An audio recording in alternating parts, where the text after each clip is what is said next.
बहुत साल पहले इसराइल की सरजमीन पर एक छोटा लड़का जिसका नाम दाऊद है रहता था। वो 8 भाइयों में सबसे छोटा था और बैतलहम में रहता था।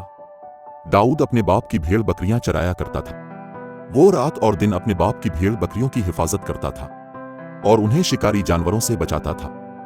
ये एक आसान काम नहीं था क्योंकि कभी कभी शेर और रीछ उसकी भेड़ बकरियों पर हमला कर देते थे। मगर दाऊद एक दलेर लड़का था।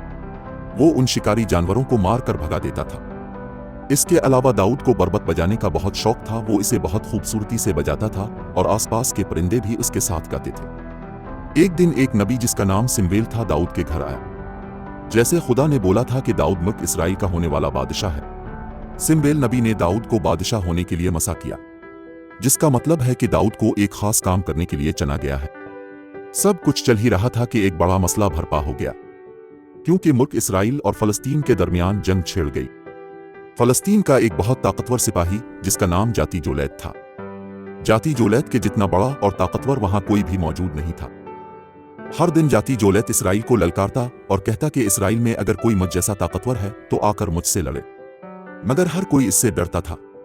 मगर एक दिन दाऊद अपने भाइयों को, जो इसराइल मुल्क के सिपाही थे, उनके लिए खाना लेकर आया। जब दाऊद ने जाती जोलैत को देखा तो हैरान हो गया कि सभी इससे डरते हैं। मगर दाऊद ने कहा, मैं जाती जोलैत से लड़ूंगा, क्योंकि जब मैं अपनी भेड़ बकरियों को चढ़ाता हूं तो खुदा शेर और रीछ से मेरी हिफाजत करता है और मेरा खुदा आज भी मेरी हिफाजत करेगा। दाऊद को जंगी लिबास दिया गया, मगर वो इसके लिए बहुत वजनी था। दाऊद ने फैसला किया कि वो अपनी फलाखन और पत्थर से जाती जोलैत का मुकाबला करेगा।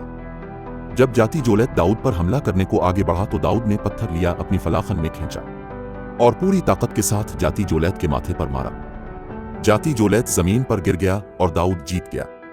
दाऊद ने अपनी बहादुरी का मुजाहिरा किया। यह फर्क नहीं पड़ता कि आप कितने छोटे हैं, आप बड़ी मुश्किलात का सामना अपने ईमान और दिलेरी से कर सकते हैं। और यही छोटा दाऊद इसराइल का एक अजीम बादशाह बना।